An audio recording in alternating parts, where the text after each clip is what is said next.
After months of negotiations, the contentious East Coast Rail Link ECRL project is back on, with a brand new price tag of 44 billion ringgit for phases 1 and 2.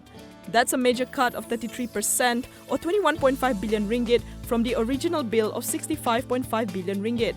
This follows the inking of a supplementary agreement pursuant to the project by Malaysia Rail Link and China Communications Construction Co.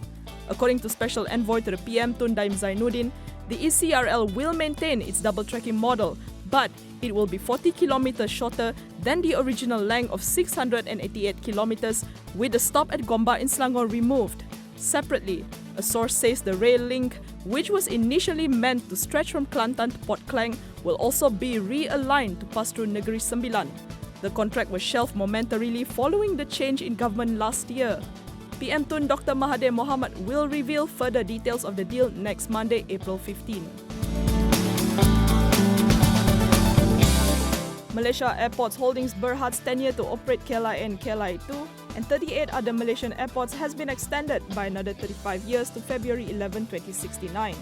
Putrajaya also signed 4 new operating agreements with MAHB, which include terms allowing the private sector to participate in the country's airport development activities. According to the Transport Ministry, the 4 new OAs are for KLIA, designated airports in Peninsular Malaysia, as well as Sabah and Sarawak airports. Meanwhile, MAHB Group CEO Raja Azmi Raja Nazuddin says the new OAs will see the grouping of airports based on regions. This would ensure long-term sustainability of the operation and management of the airports in Malaysia. He adds that plans are afoot to replace aging assets, improve inter-terminal connectivity, optimize airport capacity, and digitalize the airport environment to provide better services. Sapura Energy Berhad has bagged 5 new engineering, construction and drilling contracts worth a combined 1.3 billion ringgit. These include a submarine rescue service job for the Royal Australian Navy, a first for the group. Its unit Total Marine Technology has been selected to design and fabricate a remotely operated vehicle. The rescue system will be operational in 2022 and will be one of 4 air transportable systems in the world. Along with other wins across Malaysia and Indonesia, Sapura Energy also said it is extending its foothold in Egypt for projects in the Gulf of Suez.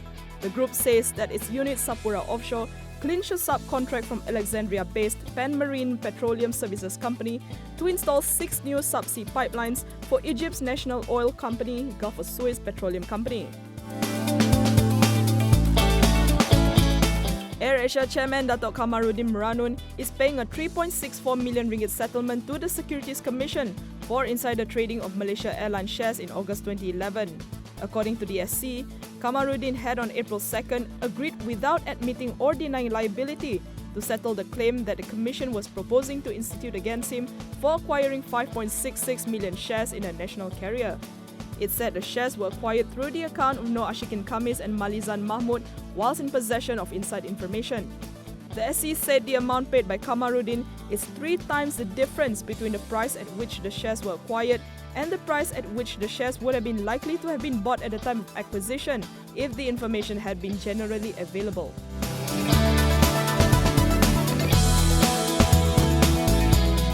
Four ex-directors of gold investment firm Geneva have lost their bid to have their conviction and 8 years imprisonment sentence reviewed. Ng Po Weng, Datuk Marcus Yi Yun Seng, Chin Wai Leong and Liu Chi Wah were convicted for money laundering and receiving unlicensed deposits of over 200 million ringgit between November 2008 and July 2009. They were sentenced to 8 years jail and fined 1 million ringgit each. Meanwhile, the company itself was also convicted on 5 counts of receiving deposits from the public without a license and fined 2 million ringgit. The Court of Appeal ruled today that the case did not fall within the exceptional and limited circumstances to warrant a review on the conviction. It added that the 4 have also not shown any exceptional circumstances to review their sentences.